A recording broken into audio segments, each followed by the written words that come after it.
반갑습니다. 하나님의 말씀 같이 봉독하실까요? 디모데전서 2장 5절 시작. 하나님은 한 분이시여 또 하나님과 사람 사이에 중보도 한 분이시니 곧 사람이신 그리스도 예수라.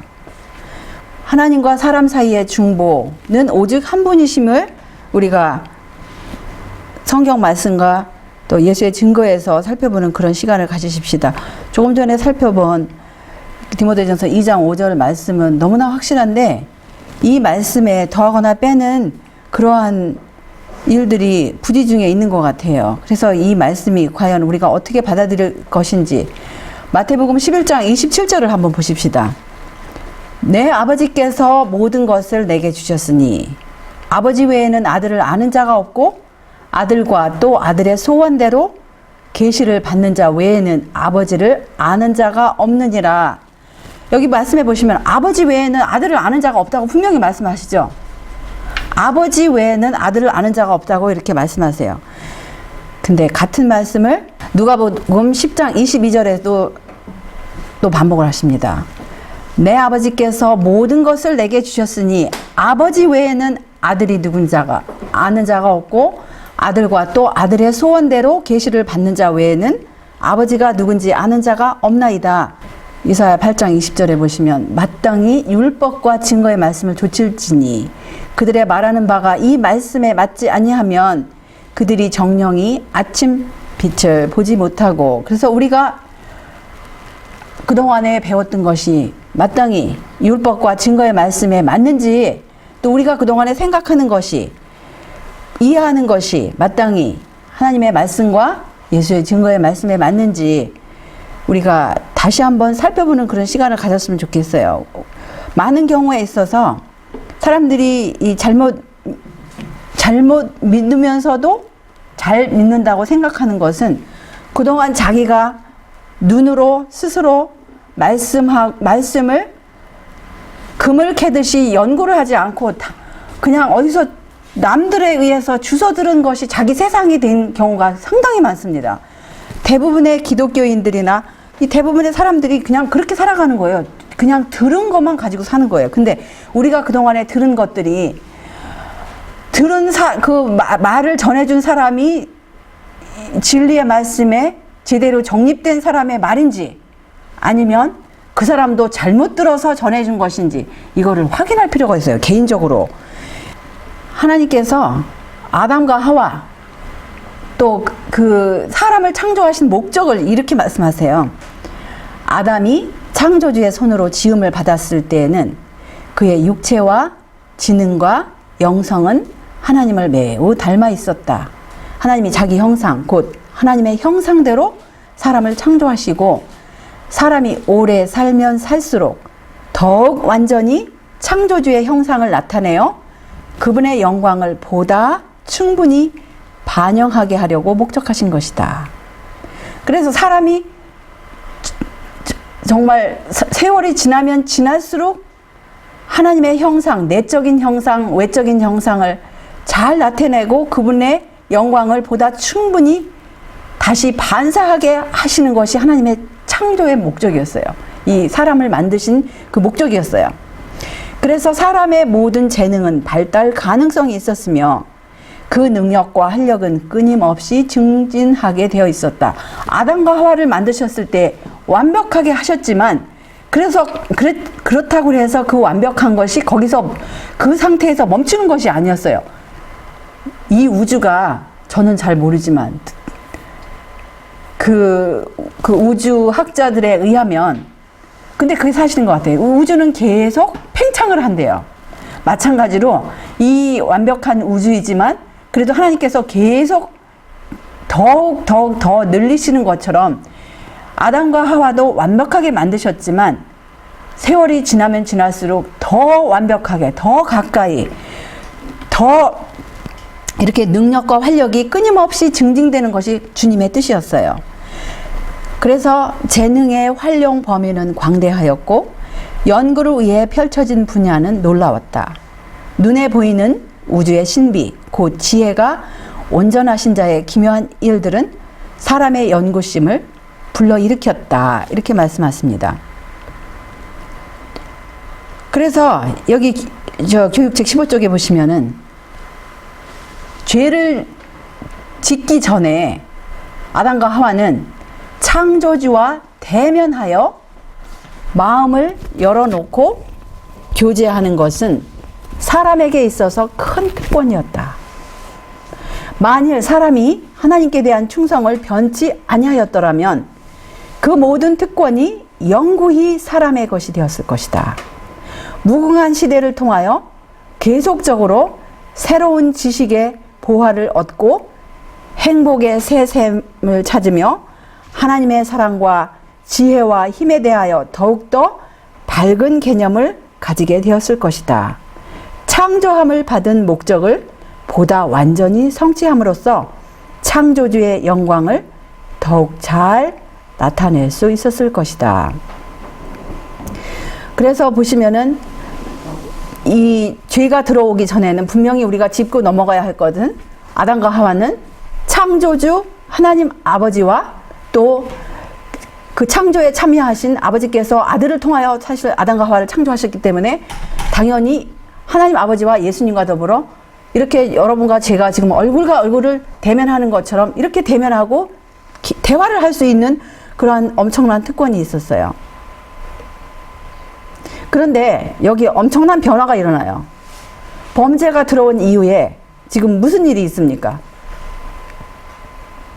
하나님과 인류 사이에 협력이 있어야 했었다. 그러나 이 계획은 아담의 범죄로 크게 방해를 받았다.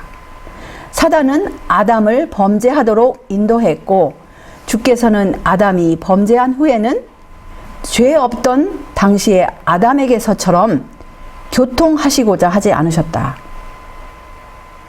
이제 아담이 죄를 지은 이후로는 더 이상 직접적으로 아담하고 교통을 안 하시는 거예요. 범죄 후에 그리스도께서 아담의 교사가 되셨다. 그리스도께서 하나님을 대신하여 인류를 당장의 죽음에서 구하셨다. 그는 중보의 직분을 맡으셨다. 아담과 하와가 죄 지은 직후에 예수님의 중보가 없었더라면 그 선악과를 먹는 즉시 무슨 일이 일어났어야 돼요? 죽었어야 돼요. 근데 예수님의 중보 때문에 창세 전부터 이미 계획하신 그 계획하에 따라서 예수님께서 그 죄 지은 인류와 거룩하신 하나님 사이에 중재자가 되신 거예요. 그래서 아담과 하와는 그들에게는 무슨 기간이 주어졌냐면은 그들이 충성심을 회복할 수 있는 은혜의 기간이 주어졌어요. 근데 이 은혜의 기간은 아담과 하와에게만 주어진 것이 아니라 누구까지 포함되는 거예요? 아담과 하와의 모든 자손까지 포함이 돼요. 제가 오늘의 주제는 디모데전서 2장 5절이 주제이기 때문에 이 구체적으로 은혜의 기간이 왜 아담과 하와와 그 자손들에게 적용이 되는지를 그런 말씀들을 이제 생략을 하고 이 은혜의 기간이 아담과 하와뿐만 아니라 자손들에게 주어졌다. 그러면 아담과 하와만 죄인입니까? 그게 아니고 자손들까지도 죄의 본성이 들어가서 하나님 보시기에는 이미 삐뚤어진 고장난 자손으로 태어나는 거예요. 그들에게도 그러니까 은혜라는 기간이 주어지는 거예요. 은혜의 기간이. 여기 보시면 거룩하신 하나님의 아들만이 하나님의 완전하신 법의 요구를 충분히 만족시킬 수 있는 희생 제물이셨는데 그 이유를 나중에 이제 뒤에서 또 살펴봅시다. 영문 시조에 보시면 이런 말씀이 있어요. 하나님의 아들의 속죄가 없이는 하나님께로부터 축복과 구원이 인류에게 전달되지 못하였다. 하나님께서는 당신의 율법의 명예를 존중히 여기셨다. 그 율법을 범하였기에 하나님과 인류 사이에는 무서운 분리가 존재하게 되었다. 범죄하기 전에 아담은 창조주와 직접 자유스럽고 행복스러운 교제가 허락되었으나 범죄 후에는 누구를 통하여만 가능하게 되었다? 그리스도와 천사들만을 통하여서 가능하게 되었다. 그러면 거룩하신 하나님 아버지와 죄 지은 인류 사이에는 교통의 통로가 누구만 계십니까? 그리스도와 천사들만을 지금 계신 것을 분명하게 지금 말씀하세요. 그게 나중에 성경 말씀에도 제가 보여드리겠어요. 하나님께서는 둘째 줄에 보시면 하나님께서는 그분의 법의 명예를 존중히 여기셨다. 예를 들어서 우리가 이 한국이라는 나라에서 인간 사회에서도 우리가 이렇게 자유를 누릴 수 있는 것은 이 나라가 세운 표준의 법에 저촉되지 않기 때문에 우리가 감옥이라는 공간에 들어가지 않고 이렇게 자유스럽게 앉아서 예배 드릴 수 있었어요. 만약에 우리 이 죄인 세상에서도 이 나라가 각 나라마다 다 사실은 법이 완전하지 못해요. 그런데 각 나라가 세운 그 법에 저촉되는 일을 할 것 같으면 그 나라가 구속하는 그 뭐가 있어요? 법에 의해서 그 법으로 어떻게 돼요? 심한 사람은 이 철장에 들어가게 돼요. 더 심한 사람은 각 나라마다 제일 심한 법이 무엇인 법이죠? 사형까지 할 수 있어요. 하물며 죄 지은 인간 사회, 불완전한 인간 사회에서도 법이 이렇게 중요한 것인데 완전하시고 거룩하시고 선하시고 좋으신 하나님께서 만드신 이 우주에 법이 없다면, 물리적인 법과 도덕적인 법이 없다면, 만약에 물리적인 법이 없다고 생각합시다. 무슨 일이 일어났을까요? 오늘 아침에 해가 떴을까요? 자기 마음대로 해가 뜨고 싶은 시간에 뜰 수 있도록 그런 우주일 것 같으면 여기 살아남을 수 있는 사람은, 이 우주에 살아남을 수 있는 생물계는 하나도 없어요. 하나님 자신도 존속할 수가 없어요. 만약에 하나님께서 만드신 것이 법칙에 따라서 움직이지 않는다면 한번 생각해 봅시다.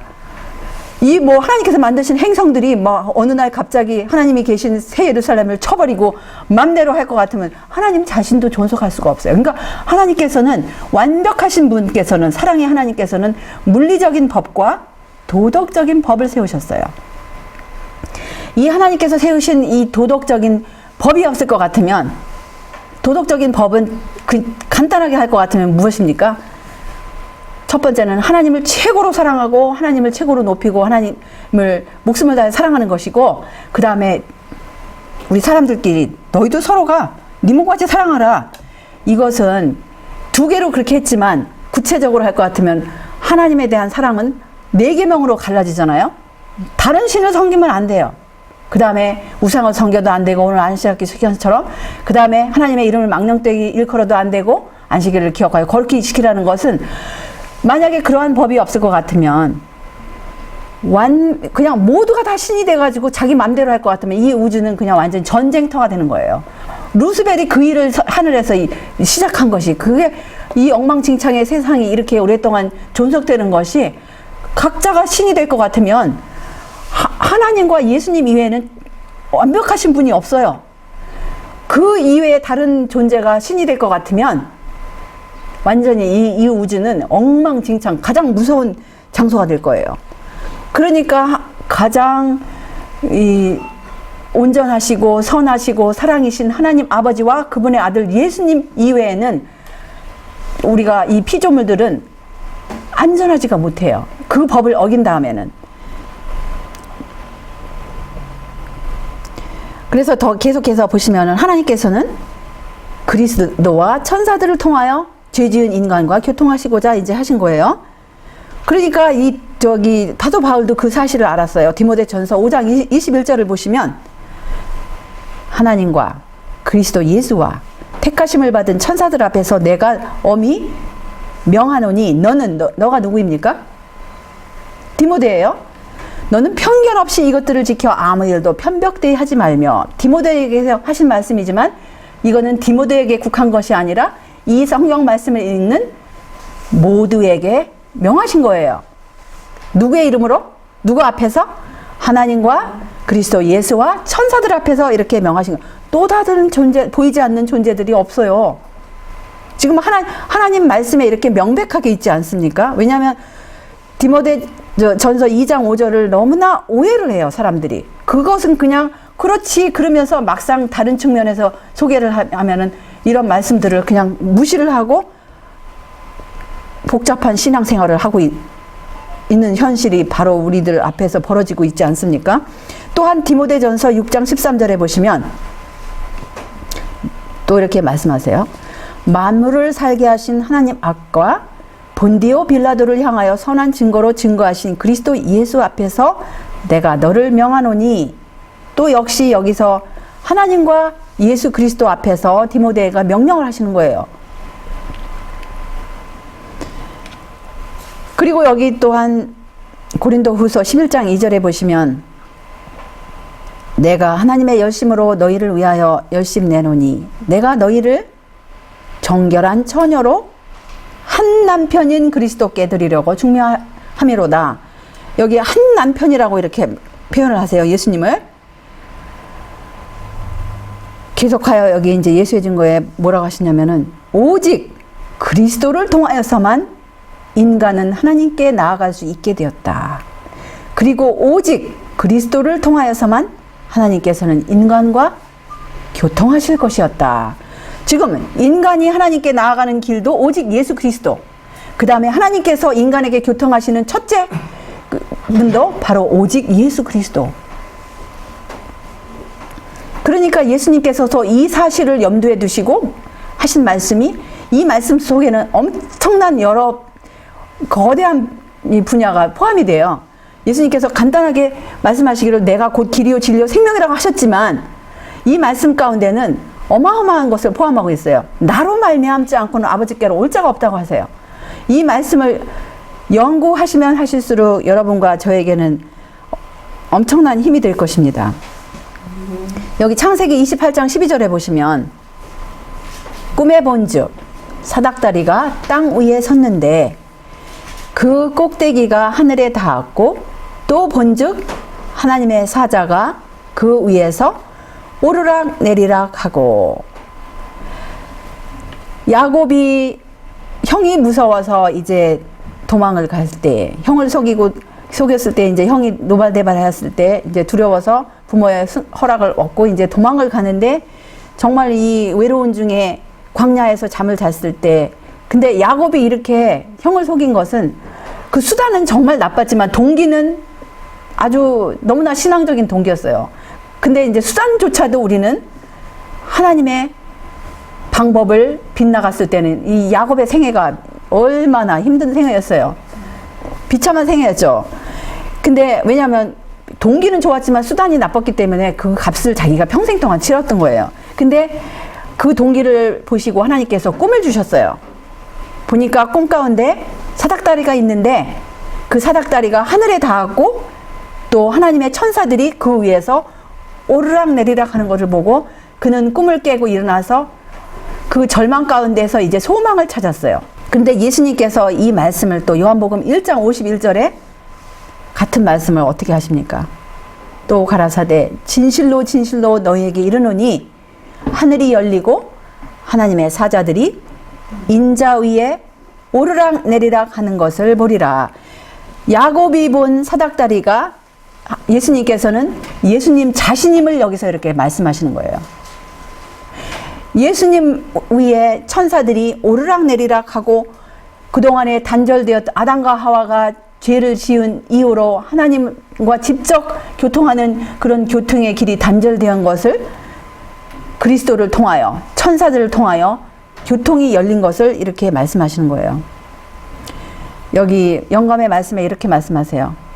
그리스도를 통하여 하나님과 인간 사이에 연락이 개통되었다. 천사들은 타락한 인류에게 전할 사랑의 기별을 가지고 하늘과 땅 사이를 오르락 내리락 하며 구원의 후사가 될 사람들을 위하여 봉사할 것이다. 하늘의 사자들은 오직 그리스도를 통하여서만 인간에게 봉사할 수 있다. 오직 그리스도를 통하여서만 하늘 기별자들은 인간에게 봉사한다. 거룩한 불로 소금 쳐지고 양념하지 아니한 어떠한 제사도 하나님께 간합될 수 없는데 그 불은 하나님과 사람 사이의 모든 교통이 오직 그리스도를 통하여서만 열려 있음을 의미하였다. 그 다음에 일기별 264쪽에 보시면 그리스도께서만이 홀로 신성을 대표할 수 있으셨다. 태초로부터 하늘 아버지의 면전에 있었고 보이지 아니하시는 하나님의 나타난 형상이셨던 주님께서만이 이 사업을 성취하기에 충분한 자격이 있으셨다. 하나님 아버지께서 신성을 가지셨는데 하나님 아버지의 신성을 대표하실 수 있는 분은 오직 누구라는 거예요? 그리스도, 그 하나님의 아들만이 대표하실 수 있다는 거예요. 또 반복하십니다. 그리스도만이 홀로 아버지를 인간에게 대표하실 수가 있으시다. 소망 664쪽에 보시면 비록 그분이 자신을 낮추어 인간이 되셨을지라도 신성은 여전히 그분의 것이었다. 그리스도께서만이 홀로 인간에게 아버지 하나님을 나타내실 수 있었으며 제자들은 3년 동안이나 그 나타나심을 볼 수 있는 특권을 가졌다. 그래서 예수님께서 하실 수 있는 이 말씀, 요한복음 10장 30절, 나와 아버지는 하나라고 하실 수 있는 그런 분이세요. 유일한 분이세요. 나와 아버지는 하나라고 요한복음 10장 30절에 하실 수 있는 유일한 분이 바로 예수님 뿐이셨어요. 그런데 어떻게 그분이 아버지와 하나가 되시는지 여기 치료봉사 422쪽에 보시면 그리스도와 그분의 제자들 사이에 존재하는 연합은 쌍방의 개성을 파괴하지 않는다. 그들은 목적과 마음과 품성에 있어서는 하나이지만 개체에 있어서는 하나가 아니다. 그와 같은 의미에서 하나님과 그리스도는 하나이다. 너무나 명백한 말씀이 아닙니까? 그분들, 예수님께서 나와 아버지는 하나라고 하신 말씀은 예수님과 하나님 아버지께서 가지신 이 우주를 통치하시는 목적과 그분들의 마음과 품성, 그런 정부가 하나이지만 그렇다고 해서 그분들이 뭐 한 몸이 두 분이 한 몸으로 달라붙었다라는 그런 의미가 아니고 그 형상은, 외적인 형상은 각각 따로 있어서 두 분이란 말씀이에요. 예를 들어서 우리가 여기 우리가 한 영을 받는다면 우리 모두가 하나예요. 그리스도와 그분의 제자들 사이에 있는 연합은 어느 편의 개성도 파괴하지 않는다. 그들은 목적에 있어서, 마음에 있어서, 품성에 있어서 하나이다. 그러나 개체에 있어서는 하나가 아니다. 하나님과 그리스도께서 하나가 되심도 이와 같다. 아까 치료봉사 말씀하고 비슷한 말씀이죠. 부조화 선지서 34쪽이요. 아주 유명한 말씀인데 이 말씀을 아직도 기억하지 못하고 엉뚱한 이야기들을 하고 엉뚱하게 가르치는 분들이 상당히 많습니다. 여기 보시면 우주의 통치자가 누구세요? 하나님 아버지세요. 그분의 은혜로우신 사업을 홀로 행하지 않으셨다. 그럼 적어도 또 다른 분, 한 분이 계시든 두 분이 계시죠? 그분에게는 모든 존재들에게 행복을 주시려는 그분의 목적을 이해하고 그분의 기쁨을 함께 나눌 수 있는 동력자, 곧 동료 몇 분이 계셨다? 동력자 한 분만 계신 거예요. 동력자가 한 분이라는 거는 하나님 아버지가 계시고 또 누가 계세요? 또 다른 분이 동력자가 계시는데 그 동력자가 누구인지 그 다음 문장에 말씀하세요.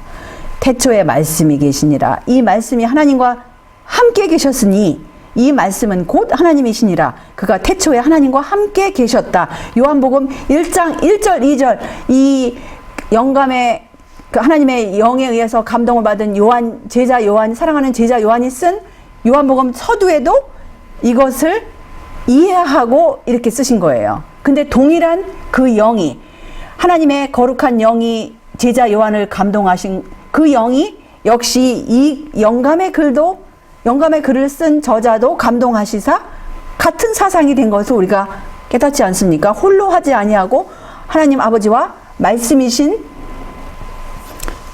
여기 보시면 말씀이시오 하나님의 독생자이신 그리스도는 본성과 품성과 목적에 있어서 영원하신 아버지와 하나이셨으며 하나님의 모든 협의와 의도에 참여하실 수 있는 어떤 분이셨다? 유일하신 분이셨다. 너무나 명백해요. 조금 전에 그 슬라이드에서는 동력자 한 분밖에 없었다고 그랬고, 또 여기서는 그런 모든 협의에 참여하실 수 있는 유일하신 분이라는 거예요. 이렇게 명백한 말씀이 있는데도 참 엉뚱한 소리들을 하는 거 보면 너무나 답답하죠. 여기 또 이제 이 대쟁투의 193쪽에 보시면 비슷한 말씀이 있어요.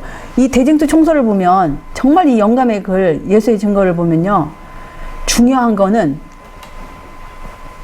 부조와 선지자에도 하시고 대쟁투에서도 하시고 시대 소망에도 하시고 같은 말씀을 반복을 하세요. 혹시라도 이 책을 읽다가 또 잊어버렸든지 아니면 저 책이 없는 사람을 해서 다른 책에서 또 강조를 하십니다. 중요한 말씀이기 때문에 이렇게 강조를 하시는 거예요. 말씀이신 그리스도 하나님의 독생자는 그 본질과 품성과 목적에 있어서 영원하신 하나님 아버지와 하나였고, 온 우주에서 무슨 일에든지 하나님과 함께 의논하고 계획하시는 유일의 분이셨다. 하늘 아버지께서는 그리스도를 통하여 하늘에 있는 모든 것들을 창조하셨다. 제가 그 실물교훈에 있는 말씀을 여기에다 넣었어야 되는데 지금 생각이 났어요. 뭐라고 하시냐면은 천연계의 모든 사물들은 하나님께서 한 분이심을 가리키신다 그랬어요. 제가 언젠가 한번 다른 분들에게도 말씀드린 적이 있는 것 같은데, 요즘에 뭐 체리나무도 나오고 막 앵두나무도 나오잖아요. 근데 체리나무와 비슷한 앵두나무가 요즘에 막 꽃처럼 빨갛게 펴요. 그런데 제가 실제적으로 그거는 경험을 했기 때문에 아주 이 말씀이 확실한 거를 여러분들도 이제 아실 거예요. 앵두나무가 분명히 하나밖에 없었어요. 심었을 때에는. 그런데 이 앵두나무가 자라면서 주위에 보니까 이 뿌리에서 이렇게 가지를 뻗어가지고 한 1m, 2m 떨어진 곳, 어떤 데 아니면 가까운 곳에 무엇이 생겨요? 똑같은 앵두나무가 이렇게 생겨요. 그러면 이걸 나누고자 원하는 사람들은 이걸 떠가지고 다른 사람들에게 줍니다. 그러면 그 집에서 똑같은 나무가 자라고 있어요. 근데 이 새끼 나무는 어디서 지금 근원이 됐어요? 원래 있던 그 한 앵두나무에서 이렇게 나왔는데 본질이 같습니까? 틀립니까? 본질이 똑같아요. 똑같은 시절에 이 이파리가 나오고 꽃이 피고 열매가 맺고 맛도 똑같아요. 지금 천연계는 하나님이 한 분이심을 가리키고 계세요. 그리고 아버지와 나는 하나라는 것도 지금 가리켜 주세요. 본질이 같으세요. 아버지와 예수님은 본질상 같으세요. 그런데 이분들은 지성적인 분들이기 때문에 영적인 분들이기 때문에 품성과 목적에 있어서도 그분들은 거룩하시고 선하시고 사랑이시고 너무나 좋으신 분이신 것에서도 똑같아요. 그리고 그분들이 만드신 피조물들에게 행복을 주시려는 그런 목적에 있어서도 똑같으세요. 여기 보시면 영원부터 아버지와 아들 사이에는 완전한 일치가 있었다. 그들은 두 분이셨고 거의 동일하셨으나 개체에 있어서는 둘이셨고 영과 마음과 품성에 있어서는 하나이셨다. 청년지도자 말씀이었어요. 완전한 일치가 있었고 그들은 거의 동일하셨다고 생각해요. 근데 거의 동일하다는 거는 뭐 거의 같은데, 왜냐면 앵두나무가 떨어져 나면은 같이 뭐 맺고 하지만 사실은 또 약간은 또 원래 나무에서는 약간 틀리잖아요. 근데 목적과 품성에 있어서는 똑같아 하나라고 그러셨어요. 영과 마음과 품성에 있어서는 하나라고 그러셨어요. 그리스도는 하나님의 아들이셨고 그분의 천사들이 창조함을 받기 이전에 하나님과 하나이셨다. 그분은 언제나 아버지의 오른편에 서 계셨다. 위대하신 창조주께서 모든 천사들 앞에서 당신의 아들에게 특별한 영예를 부여하시기 위하여 하늘 무리들을 모으셨다. 아들은 아버지와 함께 보좌에 앉았고 거룩한 천사들은 그 주위에 옹회하였다. 아버지께서는 그분의 아들 그리스도가 당신과 동등하도록 규정하셨으므로 아들이 계신 곳은 어디든지 아버지께서 계신 것과 같다는 것을 선포하셨다. 아버지의 말씀은, 아들의 말씀은 아버지의 말씀과 똑같이 기꺼이 따라야 할 것이었다. 하나님께서는 아들에게 하늘의 천사들을 다스릴 권세를 주셨다. 여러분들이 이제 나중에 요한복음을 보십시오. 요한복음 1장부터 쭉 보시면 예수님께서 반복해서 하시는 말씀이 있어요. 내가 너희에게 이르는 말은 내 말이 아니고 누구의 말씀이라 하셨어요? 아버지의 말씀이라고 반복해서 말씀하세요.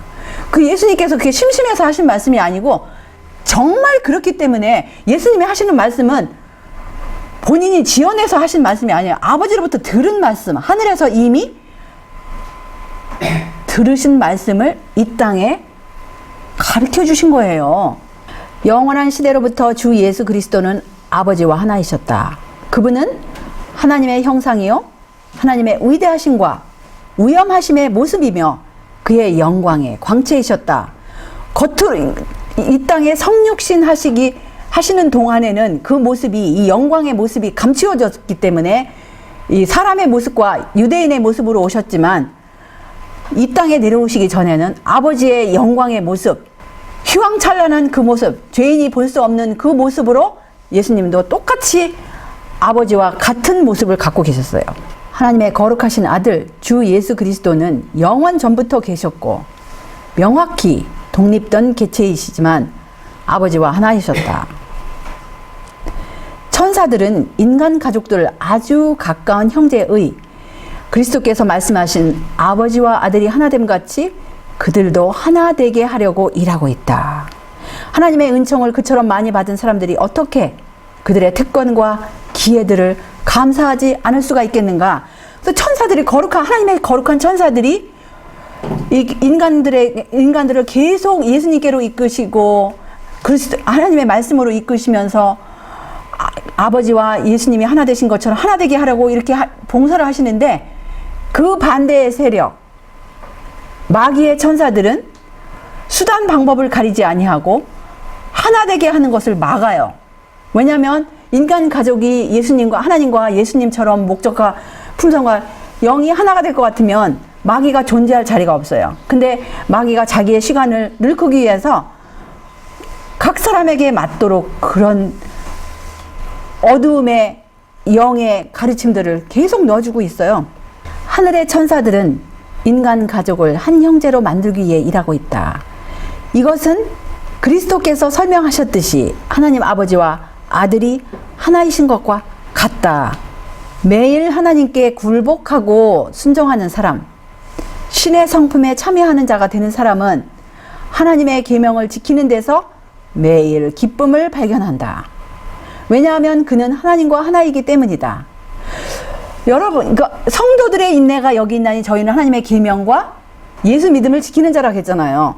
그래서 정말 성도가 되는 사람은 매일 하나님께 굴복하고 순종하는 사람이라는 거예요.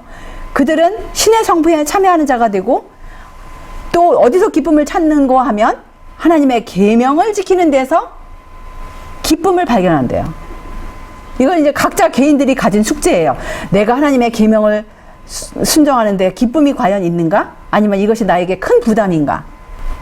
근데 정말 이 하나님과 하나 됐을 것 같으면 하나님의 계명을 지키는 데서 기쁨을 발견하고 또 신의 성품에 참여하는 자가 되고 이것이 굴복하고 순종하는 것이 아주 자연스럽게 이렇게 기쁨이 된다는 거예요. 아들이신 예수께서 하나님 아버지를 굳게 붙들었던 것 같이 그도 하나님과 생명적 관계를 맺고 있는 것이 필수적이다. 그는 주님께서 기도하셨던 하나됨이 아버지와 아들 사이에 있었음을 깨닫는다. 그래서 뭐라고 하시냐면은 세계의 기초가 놓이기 전부터 그리스도는 하나님과 하나라는 진리 속에는 빛과 영광이 있다. 하나님과 하나이셨던 그는 도무지 끊을 수 없는 줄로 그 자신을 인류에게 붙들어 매셨다. 그래서 여기 이제 청년 지도자에 뭐라고 마시냐면은 오직 누구만을 높일 것이다? 아버지와 아들만을 높일 것이다. 이렇게 명백한 말씀이 있는데도 불구하고 또 이제 제가 물론 이제 여러분들이 잘 아시는 계시록 5장 13절이나 계시록 7장 10절에 보시면 구원하심이 누구에게 있다? 보좌에 앉으신 우리 하나님과 어린 양에게 있다고 그랬어요. 그 다음에 이 계시록 5장 13절에 보시면은 하나님 보좌에 앉으신 하나님 아버지와 그분의 아들 어린 양이 경배를 받는 장면이 나와요. 그런데 지금 소위 이 성경책을 가지고 하나님을 믿노라 하는 얼마나 많은 사람들이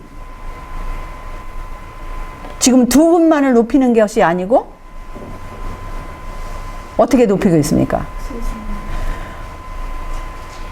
자기들이 알지도 못하는 신을 지금 높이고 찬양하고 있어요. 경배를 드리러 올 때마다 얼마나 많은 사람들이. 그런데 또한 여기 이제 아버지와 아들을 아노라 하면서도 정말 우리 생애 가운데 오로지 아버지와 아들만을 우리가 높이는 그 정말 예수님의 영을 받을 것 같으면 예수님은 항상 누구만을 높이셨어요? 하나님 아버지만을 높였기 때문에 우리가 정말 예수님의 영을 받을 것 같으면 하나님 아버지를 높이고 또 예수님만을 높이는 그런 영에 참여할 것입니다. 여기 보시면 고린도후서 11장 4절에 만일 누가 가서 우리의 전파하지 아니한 다른 예수를 전파하거나 혹 너희의 받지 아니한 다른 영을 받게 하거나 혹 너희의 받지 아니한 다른 복음을 받게 할 때에는 너희가 잘 용납하는구나. 그래서 그 사도 바울 당시에도 벌써 이미 그러한 불법의 사람이 이 활동하는 기미가 보이고 다른 예수, 다른 영, 다른 복음으로 침투하려고 하는 세력들이 이미 일어나고 있었어요. 그래서 만약에 우리가 다른 예수를 받는다든지 다른 영을 받는다든지 다른 복음을 받았을 때 거기에 관련된 그 사항이 무엇이 어떻게 관련이 되어 있을까요? 우리가 만약에 제가 얼마 전에도 이런 질문을 받았어요. 성령 하나님을 믿으나 성령을 믿으나 무슨 관계가 그렇게 있습니까? 이런 질문을 받았어요. 어떻게 다릅니까? 성경에서는 분명히 성령은 하나님의 영, 그리스도의 영이라고 그랬어요. 하나님께 속한 영, 그리스도께 속한 영이고 아버지와 아들이 하나 될 수 있는 그러한 그분들의 속성입니다. 그런데 성령으로 믿든지 성령 하나님으로 믿든지 무슨 관계가 있느냐? 이것은 너무나 많은 관련된 사항들이 있어요. 먼저 하나님의 계명과 관계 있어요. 그 다음에 우리가 이 예수님의 재림이 광경이 포함되어 있는 계시록 14장 보시면 14장 재림을 늦추든지 앞당기든지 할 수 있는 마지막 자비의 기별이 나와요. 그게 우리가 그동안에 알고 서로가 수없이 아노라고 하고 들었던 세천사 기별이 나오는데 세천사 기별 가운데 제대로 알고 거기 보면 영원한 복음이 나오고 또 하나님을 두려워하고 하나님이 나오고 또 하늘과 땅과 물들의 근원을 만드신 창조주 경배가 나오고 그 다음에 둘째 천사의 기별에 보면은 바벨론이 무너진 거 바벨론의 그 엉터리 기별들 그 다음에 이 셋째 천사의 기별 짐승의 표를 받지 말고 또 하나님의 계명과 예수 믿음을 지키라고 이렇게 다시 반복해서 이것뿐만 아니라 우리 개인적으로 성령을 구할 때 과연 성령을 구합니까? 성령 하나님을 구합니까? 성령을 구할 때 예수님께서 내가 문 밖에 서서 두드리느니 예수님께서 내가 살리는 영으로 내 안에 들어가겠다. 예수님은 살리는 영이라고 하셨잖아요. 살리는 영이 대신 예수님을 영접하든지 아니면 우리가 그동안에 알지 못하는 엉뚱한 영이 들어오든지 이거는 제가 시간상 다 일일이 설명할 수 없어요. 그래서 증거의 무게에 의하여 결심할 수 있는 양심적인 사람들은 소수에 불과하다 그랬어요. 소수에 불과하다 그랬어요. 그러면서 하나님은 불신을 위한 모든 기회를 제거하시겠다고 제한하지 않으신다. 그분께서는 겸손한 마음과 배우고자 하는 정신으로 주의 깊이 살펴보아야 할 증거를 주신다. 그러므로 모든 사람은 증거의 무게에 의하여 결정해야 한다. 하나님은 정직한 마음을 가진 사람들이 믿을 수 있는 충분한 증거를 주신다.